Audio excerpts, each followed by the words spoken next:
একজন মানুষ মারা গেলে যেই 15টি কাজ আপনি বর্জন করবেন, ত্যাগ করবেন, এই মৃত ব্যক্তিকে কেন্দ্র করে আপনি করবেন না এরকম 15টি কাজ রয়েছে। প্রথমত হচ্ছে মৃত ব্যক্তির জন্য আপনি তো আল্লাহর কাছে দোয়া করবেন সবসময় যে আল্লাহ তাকে মাফ করে দেন, ক্ষমা করে দেন। তার জন্য আপনি আল্লাহ সুবহানাহু ওয়া তাআলার কাছে প্রার্থনা করবেন আল্লাহ তাকে আপনি জান্নাতি মানুষ রূপে কবুল করেন। একজন মানুষ যখন মারা যায়, অনেক মানুষ এতটাই আঘাত পান যে এমন কান্নাকাটি শুরু করেন, মাটিতে গড়াগড়ি শুরু করেন। আছে না নাই? রাসূল আকরাম সাল্লাল্লাহু আলাইহি ওয়াসাল্লাম এভাবে কান্নাকাটি করতে নিষেধ করেছেন। আমরা স্টেপ বাই স্টেপ আপনাদের সামনে তুলে ধরছি। 1 নম্বরে, যখন একজন মানুষ মারা যাবে, মারা যাওয়ার সঙ্গে সঙ্গে কোনো যৌক্তিক কারণ ছাড়া তাকে দাফন কাফনে দেরি করা যাবে না, যৌক্তিক কারণ ছাড়া। যেমন এমন সময় মারা গিয়েছে যে প্রচণ্ড বৃষ্টি, টানা 7 ঘন্টা 8 ঘন্টা এমন বৃষ্টি যে আর কোনোভাবেই লাশটাকে গোরস্থানে নিয়ে যাওয়ার সম্ভব হচ্ছে না, বা বৃষ্টি থামারও সম্ভাবনা নেই। আপনি একটু দেখলেন যে দেখি না আর 1-2 ঘন্টা, এক্ষেত্রে সমস্যা নেই। কিন্তু ঢাকা থেকে তার কাজিন আসবে, বা খালাতো ভাই আসবে, মামাতো ভাই আসবে, দূরবর্তী কোনো আত্মীয়, নিকট আত্মীয় আসবে, এজন্য আপনি একদিন লাশ ফ্রিজিং করে রেখে দিবেন, এটা ইসলাম উৎসাহিত করে না, নিরুৎসাহিত করে। এই বিষয়টাকে ইসলাম ভালোভাবে নেয় না। সুন্নাহ হচ্ছে একজন মানুষ মারা যাওয়ার পরে যত দ্রুত সম্ভব তার দাফনে ব্যবস্থা গ্রহণ করতে হবে। 2 নম্বর, আপনার আমার এলাকায় অনেকে আমরা মাইকিং করে থাকি একজন মানুষ মারা যাওয়ার পরে, মসজিদে ঘোষণা দিই, অনেকে ডেকোরেটর থেকে মাইক ভাড়া করে ঘোষণা করেন, সারা দিন যাবৎ মাইকিং করেন। এভাবে মাইকিং করাটা আপনি মানুষকে জানানোর জন্য করতে পারেন, কিন্তু মসজিদের মাইক ব্যবহার করাটা আসলে সুন্দর না। কারণ মসজিদের মাইকগুলো সাধারণত আজানের জন্য নির্ধারিত। শোক সংবাদ এটা আপনি মানুষকে দিতে পারেন, কিন্তু এমন দীর্ঘ করা যাবে না যে সারা দিন সারা রাত আপনি মাইকিং করলেন, মাইকিং করার পরে পরের দিন আপনি জানাজার ব্যবস্থা করলেন, এটা সুন্নাহসম্মত না। 3 নম্বরে, চিৎকার করে কান্না করা যাবে না। চুল ছেঁড়া, আঘাত করা, মাটিতে হাত পা চাপড়ানো, এই সমস্ত বিষয়গুলো হারাম, নিষিদ্ধ। কান্না আপনারও আসবে, আপনার আত্মীয়রা আসবে, আপনার বাবা মা জীবিত থাকলে তাদেরও আসবে, কিন্তু ওই কান্নাটা হওয়া চাই শালীনতার সাথে। এমনভাবে কান্না করা যাবে না যে কান্না আল্লাহ রাব্বুল আলামিন পছন্দ করেন না। যেই কান্না এমন কিছু বহন করে, অর্থাৎ আল্লাহ তাআলা তার মৃত্যু ঘটিয়েছেন, আপনারও মৃত্যু ঘটাবেন, এমনভাবে আপনি অভিযোগ করছেন যে আল্লাহ আপনি কি আর কাউরে পাইলেন না, এই বয়সে আমার বাপেরে নিয়ে চলে গেলেন, অকালে আমার বাপটা ঝরে পড়লো, অকালে আমার ছেলেটা ঝরে পড়লো। অকাল বলতে ইসলামে কোনো শব্দ নাই। অনেকে বলবেন যে তার অকাল মৃত্যুতে আমরা শোকাহত না। অকাল মানে কি? যে তার এখনো সময় হয়নি, হুট করে মারা গেছে। যদি বুঝে শুনে কথা বলে, এটা একটা কুফরি বক্তব্য। কারণ আপনি কোরআনকে বিশ্বাস করছেন না। কোরআন কি বলছেন দেখেন, খেয়াল করে। কোরআনুল কারীমের মধ্যে আল্লাহ রাব্বুল আলামিন বলছেন, ইযা জাআ আজালুহুম লা ইস্তাখিরুনা সাআতাও ওয়া লা ইস্তাকদিমুন। আল্লাহ রাব্বুল আলামিন বলছেন, কোন মানুষের জন্য যখন মৃত্যু সময় চলে আসবে, একটু সময়ও তার জন্য বাড়ানো হবে না, কমানো হবে না, অবকাশ দেওয়া হবে না, সুযোগ দেওয়া হবে না।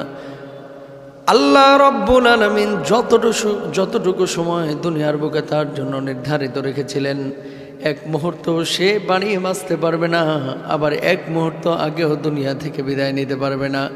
তাকে বাড়ানো কমানোর কোনো সুযোগ দেওয়া হবে না, নির্ধারিত সময়ে দুনিয়া থেকে বিদায় নেবে, ঠিক কিনা? কিন্তু মুসলমান এরকম শব্দ আমরা ব্যবহার করি, অকাল মৃত্যুতে আমরা শোকাহত। এই শব্দটা বাংলাদেশ থেকে বিতাড়িত করা উচিত, শব্দটা ডিলিট করে দেওয়া উচিত, শব্দটাকে নিষিদ্ধ করা উচিত। অকাল মৃত্যু বলতে কিছু নাই, সব কিছু কালের মৃত্যু। আপনার সময় হয়েছে বলে আপনি মারা গেছেন, সন্দেহ আছে কোনো? আপনি যদি বলেন যে আমার সময় হয়নি, আল্লাহ আমারে নিয়ে চলে গেল, তাহলে তো আল্লাহর সিদ্ধান্তের বিপক্ষে আপনি অবস্থান নিলেন। এটা জায়েজ নাই। এই ভুলটা আমাদের শুধরানো উচিত। 4 নম্বরে অনেকে দেখা যায় লাশের পাশে মাদ্রাসার পোলাপান নিয়ে এসে খতম পড়ায়, লাশের পাশে। এই ধরনের আমল আল্লাহ রাসূলের সুন্নাহ সম্মত না। সূরা ইয়াসিনের কথা বলা হয়েছে, রাসূল আকরাম সাল্লাল্লাহু আলাইহি ওয়াসাল্লামের দুর্বল হাদিস থেকে, মানে হাদিসের বর্ণনাটা রাবীদের ক্ষেত্রে কিছু প্রশ্ন রয়েছে, যে লাশের পাশে ইয়াসিন তেলাওয়াতের ব্যাপারে কিছু বর্ণনা পাওয়া যায়। কিন্তু মাদ্রাসা থেকে ছাত্র নিয়ে এসে লাশের পাশে 1 খতম কোরআন করায় তারপরে আপনি দাফন করবেন, এরকম কোনো বিধান ইসলামী শরিয়ায় নাই। এর অর্থ এই না যে কোরআনকে খাটো করা হচ্ছে। মনে রাখতে হবে, যে কোনো আমল একজন মুসলমান করবে আগে দেখবে রাসূল আকরাম সাল্লাল্লাহু আলাইহি ওয়াসাল্লামের সুন্নাহ সম্মত কিনা, রাসূল সাল্লাল্লাহু আলাইহি ওয়াসাল্লাম নিজে করেছেন কিনা। যদি করেন, সাহাবীরা যদি করেন তবে আমরা করব, যদি তারা না করেন আমরা নিজেরা বানিয়ে কোনো আমল করব। যেমন সমস্ত স্কলাররা একমত, অনেক হাদিস রয়েছে। আল্লাহ রাসূল বলছেন যে যিনি মারা গিয়েছেন তার জন্য তোমরা ক্ষমা চাও, আল্লাহর কাছে প্রার্থনা করো, দোয়া করো, জায়েজ। কিন্তু খতম করতে হবে মৃত ব্যক্তিকে কেন্দ্র করে গোল করে বসে 1 খতম দেওয়ার পরে তারপরে দাফন করতে হবে, এরকম কোনো বাধ্যবাধকতা ইসলামী শরিয়ায় নাই। 5 নম্বরে এমন অনেক কুসংস্কার বাংলাদেশে দেখা যায়, যিনি মারা গিয়েছেন উনি নামাজ পড়তেন না, এখন আত্মীয় স্বজন ওনার মারা যাওয়ার পরে প্রত্যেক ওয়াক্ত নামাজের জন্য চাল ডাল কালেকশন শুরু করেন কাফফারা দেওয়ার জন্য। যিনি নামাজ পড়েন নাই আল্লাহর আদালতে উনি দাঁড়াবেন। আপনি যদি চাল ডাল কালেকশন করেন কাফফারা দেওয়ার জন্য, যে গরিব মানুষ, কাফফারাটা এই মানুষগুলো থেকে আদায় করে আমি দিয়ে দিই, আল্লাহ রব্বুল আলামিন এই কাফফারা দেওয়ার বিধান দেন নাই। আর নামাজের কোনো চাল ডালের কাফফারা হয় না, বলুন নাউজুবিল্লাহ। চাল ডালের কাফফারা নামাজে হয় না। নামাজের কাফফারা নামাজের কাফফারা কি? বাপ মারা গেছে, সন্তান যদি বলে আমার আব্বা মারা গেছে, 5 বছর নামাজ আদায় করে না, আমি তো নামাজ আদায় করি, বাপের নামাজটা আমি আদায় করে দিই না, ভাই হবে না। আল্লাহ রব্বুল আলামিন যার উপরে নামাজ ফরজ করেছেন তার নামাজ তারই আদায় করে কবরে যাইতে হবে। একজনের নামাজ আর একজন আদায় করলে কখনো হবে না, নাউজুবিল্লাহ। তাহলে নিজের নামাজ নিজেরে আদায় করতে হবে, নামাজের কোনো কাফফারা হয় না। 6 নম্বর, লাশ দাফনের পরে দেখা যায় অনেকে বিদআতি কিছু কার্যক্রম করে। কেমন? বাপের কবরটাকে সুন্দর করে রাখার জন্য আপনি কবরের ভেতরের অবস্থা তো দেখেন নাই যে এটা ভালো আছে না খারাপ আছে, এমন দামি মার্বেল পাথরের টাইলস আপনি লাগায় দিলেন, মনে হচ্ছে যে জান্নাত থেকে এখনই মনে হয় কবরটা বাইরে হয়ে আইছে। এই টাইলস টুলস কবরে লাগাবেন না, এগুলো আল্লাহ রাসূলের নিষেধাজ্ঞা আছে। শিয়াল কুকুরের উৎপাত যদি থাকে যে এখান থেকে লাশ বাইর করে ছিঁড়ে ফিরে ফেলতে পারে, তাহলে আপনি কবরটাকে অস্থায়ীভাবে ঘিরে রাখতে পারেন। কথা বুঝতে পেরেছেন? কিন্তু কবর দেওয়ার সঙ্গে সঙ্গে এই চুনকাম করা, পাকা করা, এগুলো আল্লাহ রাসূল নিষেধ করেছেন। আপনার বাপ যদি কবরের ভিতরে ভালো থাকে ওই আজিমপুরে রাখেন আর পারিবারিক কবরস্থানে রাখেন সমান সমান। আর যদি বাপ কবরে ভালো না থাকে তাহলে সোনা দিয়ে মোড়ায়াও ভেতরের আগুন নিভানো যাবে।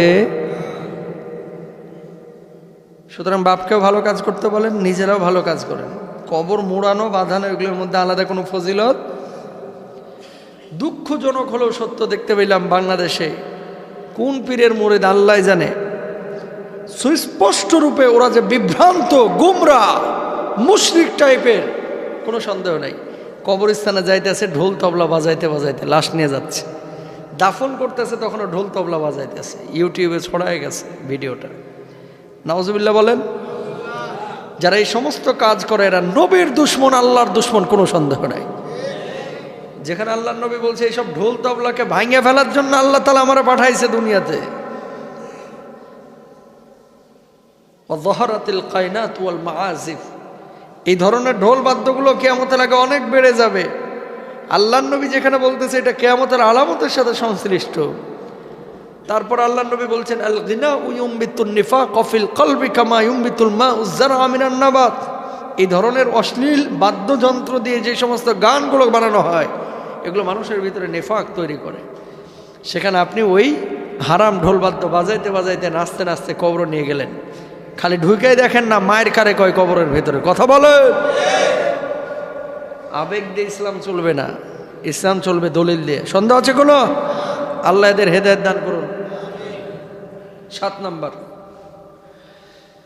জানাজার নামাজ যিনি পড়ান অথবা কবর যিনি খোদাই করেন, দেখেন কবর যিনি খোদাই করছেন উনি যদি আপনার কাছে পারিশ্রমিক দাবি করে, মানে আপনার যিনি মারা গিয়েছেন তার পরিবারের কাছে আপনাকে পারিশ্রমিক দিতে হবে, কারণ এটা একটা পরিশ্রমের কাজ।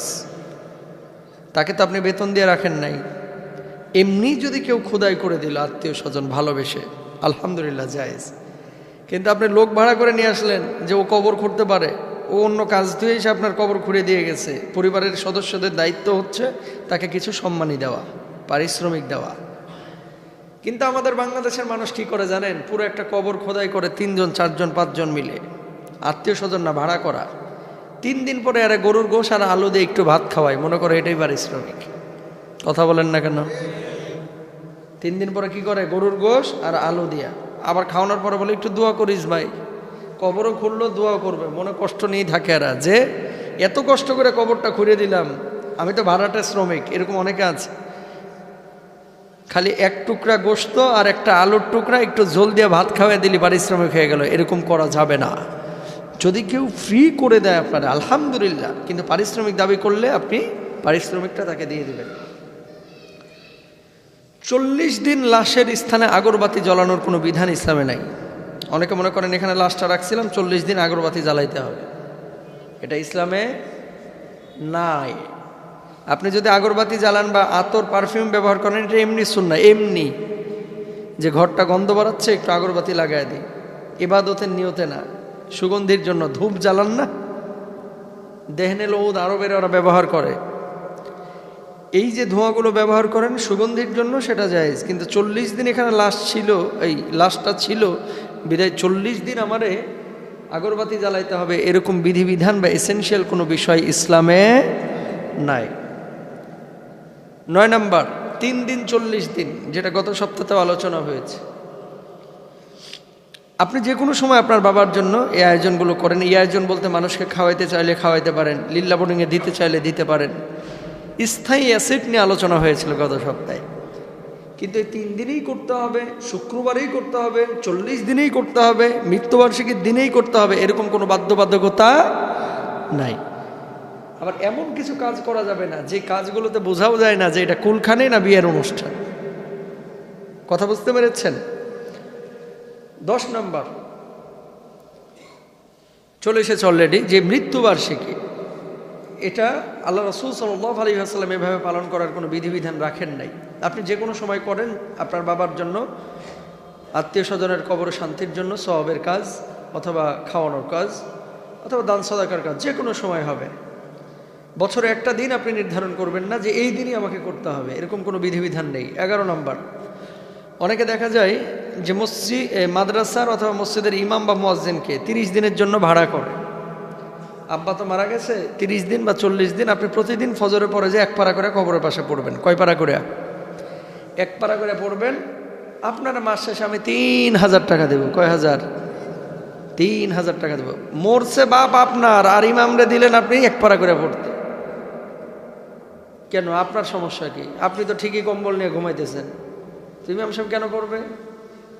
যার মরছে উনি যে পড়বে, কারণ বাবাটা কার? আপনার, ইমামের না, মুয়াজ্জিমের না, মাদ্রাসার পোলাপানের না। যদি পড়তেই হয় আপনি গিয়ে পড়েন। কবরকে সামনে নিয়ে এই ধরনের পড়াপড়ির আয়োজন আল্লাহ রাসূলের থেকে প্রমাণিত না। তারপরেও যদি পড়তে হয় আপনি মসজিদে পড়েন, গোরস্থানের পাশে গিয়ে এমনিই পড়েন, সেটা আপনার ব্যাপার। কিন্তু এই ধরনের ভাড়া করে নিয়ে এসে পড়ানোটা ইসলাম অনুমোদন করে। এগুলো তামাশা। কোরআন নাজিল হয়েছে জীবিত মানুষের জন্য, মুর্দা মানুষের জন্য না। সারা জীবন জীবিত ছিল, জীবনও কোরআনের ধারে কাছেও যায়নি। এখন মৃত্যুর পরে কোরআনটারে নাজাতের ওসিলা খুঁজতেছে। কোরআন তো তার জন্য যে জীবিত অবস্থায় কোরআনকে ভালোবেসেছে, মৃত্যুর পরে কোরআন অটোমেটিক তার কবরে সিকিউরিটি গার্ডের কাজ করবে। বলুন সুবহানাল্লাহ। মুর্দার জন্য কোরআন না, জীবিতের জন্য কোরআন। হুদাল্লিন নাস হুদাল্লিল মুত্তাকিন।